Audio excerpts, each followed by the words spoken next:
신율의 뉴스 정면 승부 3부 시작합니다. 오늘 3부 정면 인터뷰에서 만나볼 분 더불어민주당 우상호 전 원내대표입니다. 지금 전화 연결돼 있습니다. 의원님 안녕하세요. 네네, 안녕하세요. 예. 지금 방금 좀 전에 전해진 네. 소식인데 이재명 대표하고 한동훈 대표하고 네. 9월 1일 2시에 국회에서 만나기로 한 모양이에요. 네네, 합의가 됐다고 뉴스를 봤습니다. 어떻게 보십니까? 잘 된 거죠. 사실은 여야 정치 지도자들이 머리를 맞대고 네. 자꾸 대화를 해서 꽉 막힌 전국의 해법을 모색하는 것은 바람직한 일이죠. 그래서 뭐 큰 합의가 이루어지지 않아도 예. 일단 만나서 대화를 시작한 것만으로도 저는 의미가 있다고 보고요. 예. 너무 큰 기대를 하는 것보다는 이제 대화를 시작한다 이렇게 접근하는 것이 훨씬 더 실용적일 것입니다. 그게 훨씬 더 실용적이다. 아니 왜냐하면 민주당 일각에서는 그런 얘기 했었거든요. 이재명 한동훈 대표 같은 경우 바지 사장이다. 뭐 이런 얘기를 하면서 예? 네. 뭐 만나서 무슨 의미가 있냐 뭐 이런 식으로 얘기가 나와가지고 제가 여쭤본 거였거든요. 네네. 근데 뭐 그렇게 볼 수도 있죠. 사실 왜냐하면 지금 여권의 가장 큰 결정권자는 대통령인 것이 틀림없으니까 한동훈 대표가 뭐 대통령을 설득해서 국정운영 기조를 바꿀 수 있겠냐 이렇게 회의적으로 볼 수 있지만 예.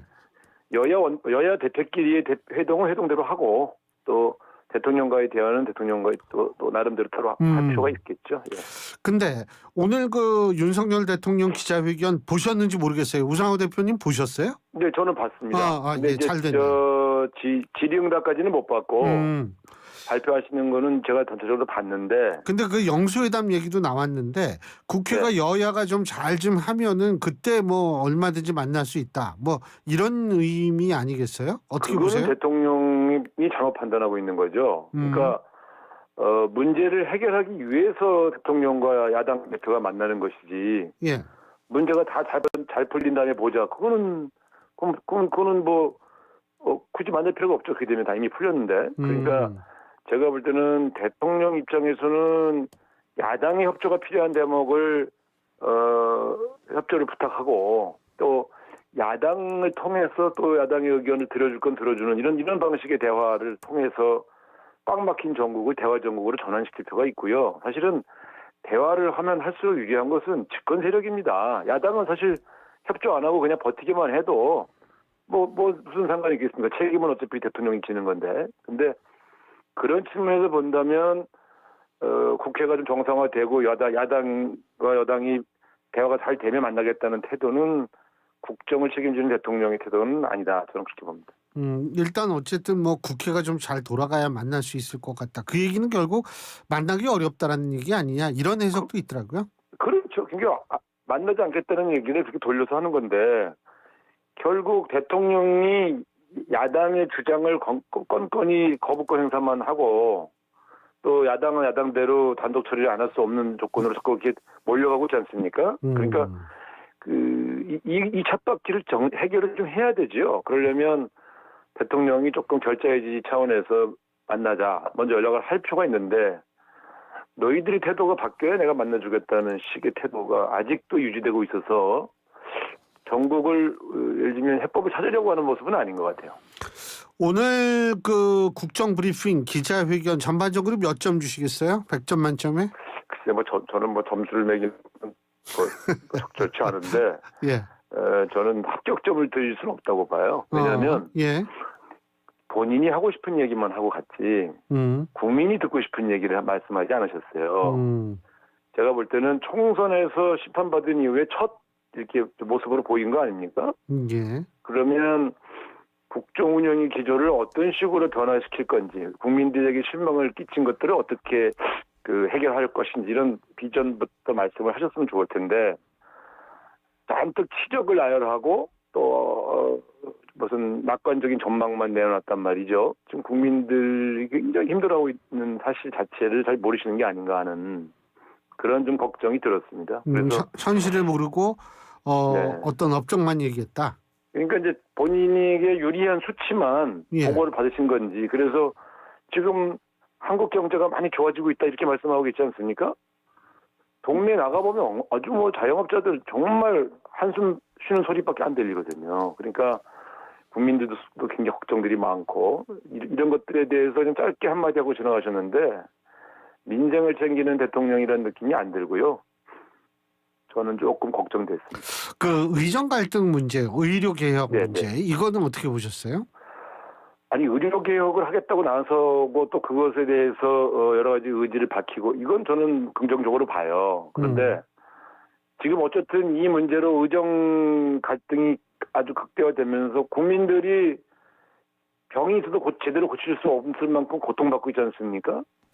그러면 개혁의 목표가 아무리 옳다 하더라도 과정과 방법은 좀 이제 국민들에게 고통을 덜어주는 방식으로 개혁을 추진하는 게 맞죠. 그래서 이게 언제까지 대치 상황으로만 가서 의료계가 무릎을 꿇을 때까지 나는 그냥 고호한다. 이렇게만 접근하시는 것은 좀 심한 게 아닌가. 지금이라도 한동훈 대표나 이재명 대표가 적절하게 지금 타협안들을 얘기하고 있지 않습니까? 그래서 무조건 나는 그 얘기를 안 듣겠다 이러실 게 아니라 적절한 이제 타협책을 강구할 때가 되긴 된 것 같아요. 그래서 본인이 하던 말이 있으니 이제 와서 바꿀 수는 없다면 한동훈 대표나 이재명 대표를 만나서 그 이야기를 수렴하는 방식으로 뭔가 해법들을 이제는 좀 절충안을 만들 때가 됐다.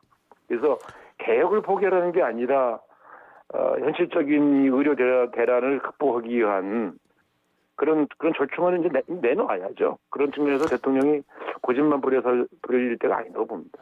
그 지금 의정 갈등 관련해서 네. 뭐 한동훈 대표가 이제 그 2026년 그 의대 정원은 일단은 다시 논의하자는 그런 입장 아니었어요, 그죠? 네, 그렇죠. 근데 그 이후에 이 한동훈 대표와 윤석열 대통령의 그러니까 정확히 얘기하면 국민의힘 지도부와 윤석열 대통령의 만찬이 연기가 됐어요.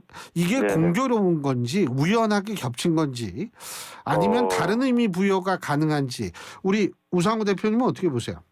제가 볼 땐 이것은 당과 용사안의 갈등입니다. 그러니까 이 밥 먹는 자리조차 연기했다. 예.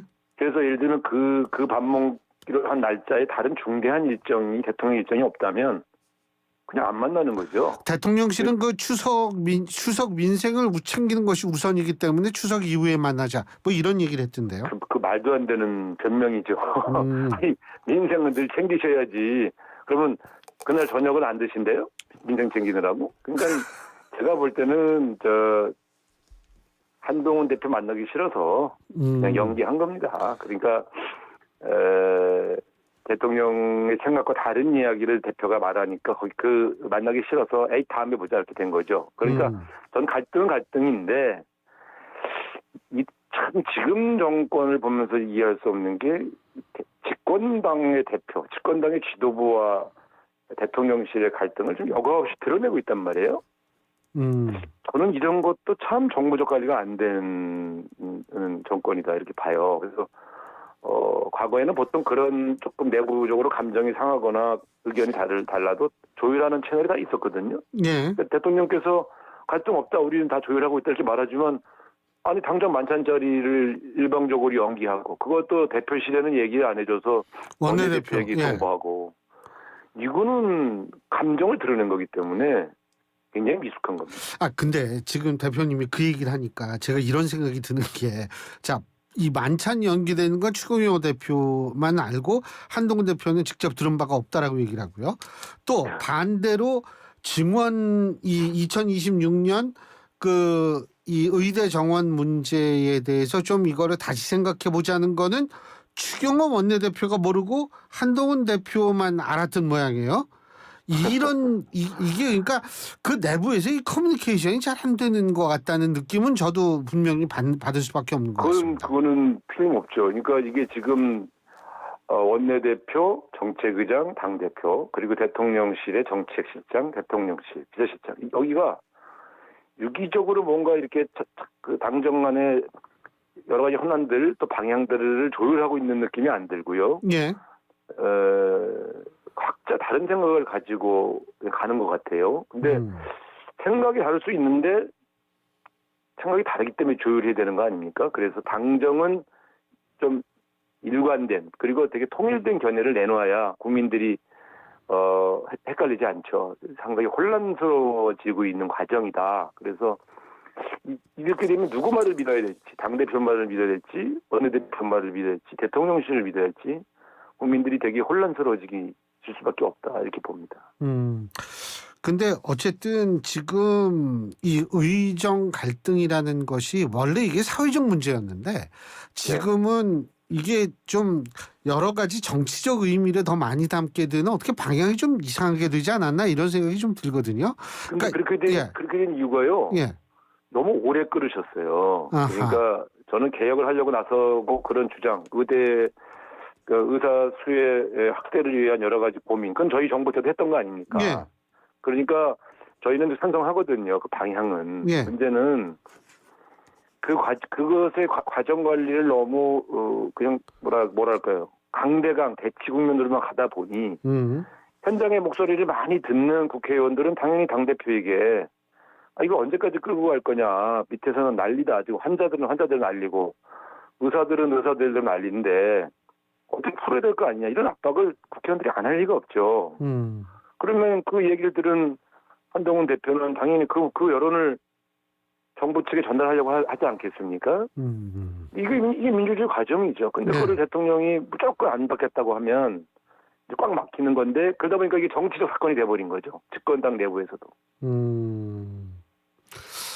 근데 이게 지금 그래서 어쨌든 근데 일각에서는 이런 시각도 있더라고요. 뭐냐면 지금 이재명 대표 입장에서 볼 땐 본의 아니게 상당히 유리한 입지를 점하게 됐다. 다시 말해서 한동훈 대표와는 회담을 하면서 소통의 이미지를 강화하고 또 의정 문제를 이렇게 그 입장을 거기도 피력하면서 민생 챙기기에 주력하는 모습을 보이면서 동시에 윤석열 대통령과 한동훈 대표 사이를 좀 틈을 더 벌려놓을 수 있는 그런 입장이 됐다라고 분석하는 경우도 있는데 동의하십니까? 아니, 그건 결과론이죠. 그러니까 윤석열 대통령과 한동훈 대표가 긴밀하게 여러 가지 입장들을 조율하고 통일된 견해를 갖고 있으면 사실은 이재명 대표 입장에서는 2대1로 말하자면 대치하게 되는 건데 오히려 윤석열 대통령과 한동훈 대표 사이가 벌어지기 때문에 결과적으로 그렇게 보이는 것이지, 사실은 이재명 대표가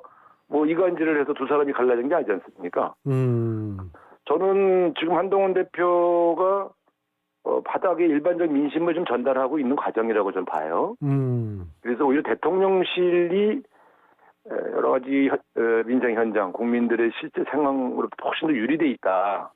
저는 그렇게 보여지고, 한동훈 대표가 정치를 시작해서 지금 현장의 목소리를 듣다 보면 저런 주장을 안 할 수가 없을 거예요. 그러니까 지금 국민의힘 의원들 또 민주당 의원들도 다들 이걸 너무 장기화되면 국민들에게 너무 고통스러우니 어떻든 서로 조금씩 양보해서 타협할 수 있는 안을 찾아야 된다는 쪽의 공감대가 상당히 형성돼 있다고 그래요. 그러니까 대통령실 때문에 이게 지금 한 발짝도 못 나가고 있다, 이렇게 보는 것이 여야 정치인들의 공통된 견해인 것 같습니다. 그리고 또 일각에서는 지금 유난 갈등이다 뭐 이런 표현하면서 이 미래에 어쨌든 유력 대선 후보와 현재 권력이 갈등을 빚는 것은 과거 사례를 보여서 너무나 당연하다 뭐 이런 얘기를 하는데 동의하세요?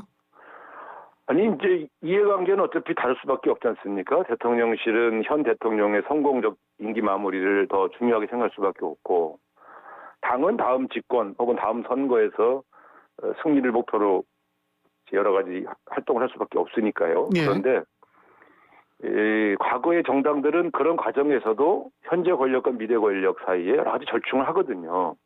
이렇게 기본적인 목표 방향은 다를 수밖에 없지만 두 개의 목표를 다 달성하기 위한 절충들을 해왔단 말이에요.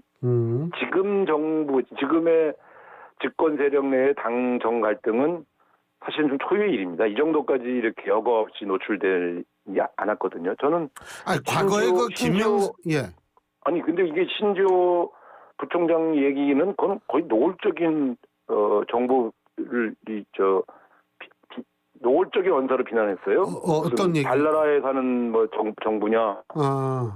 집권당의 당직자, 고위 당직자가 야당 정치인들이나 하늘 만한 그런 비판을 한다는 건 그건 쉬운 일이 아니고요. 또 대통령실에서 한동훈 대표의 발언만 나오면 바로 불편한 기색 뭐 이렇게 보도되는 것도 사실 이게 드문 일입니다. 이게. 근데 지금 네.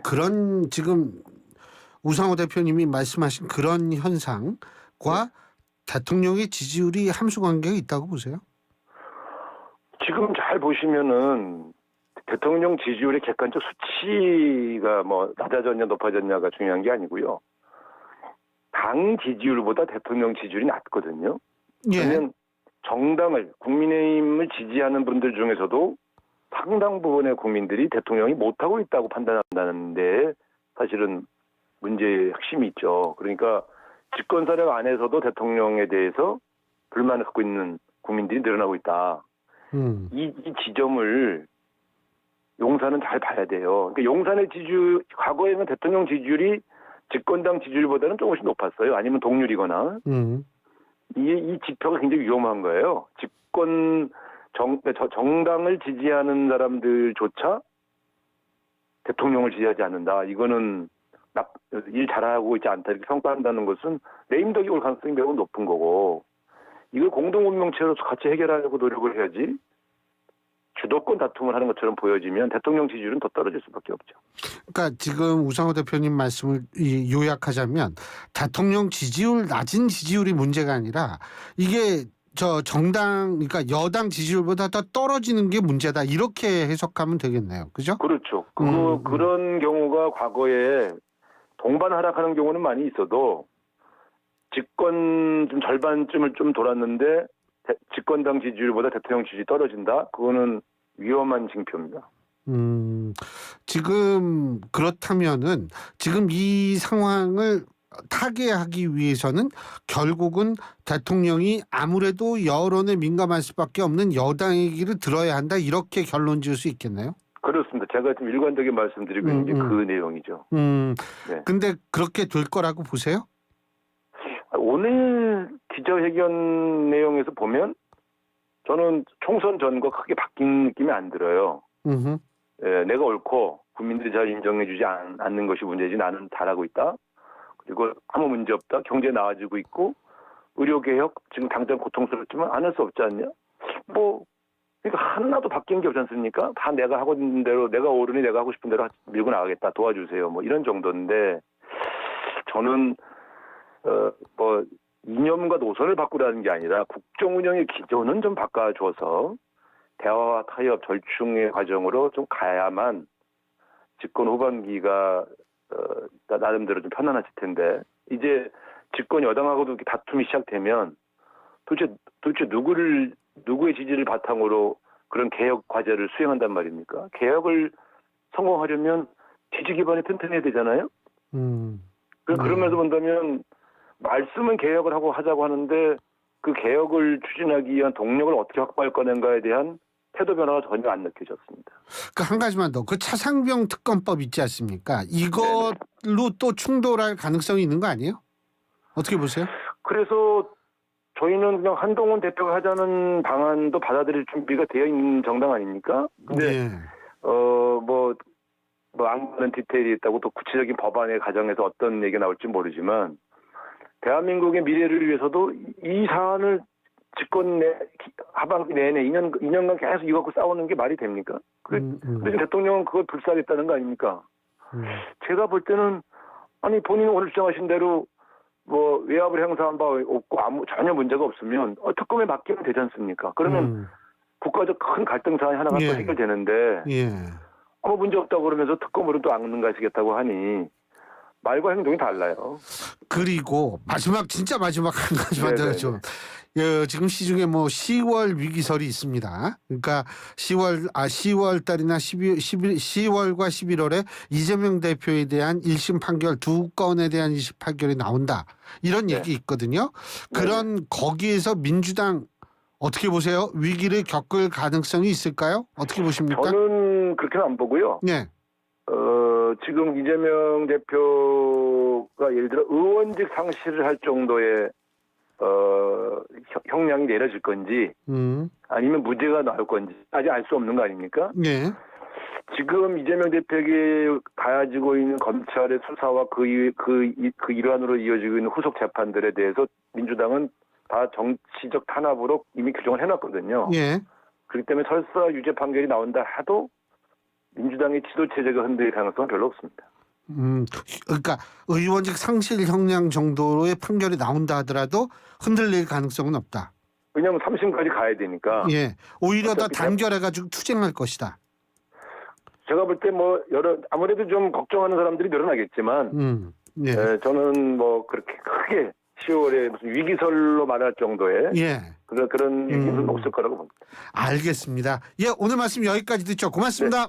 감사합니다. 예, 지금까지 더불어민주당 우상호 전 원내대표였고요.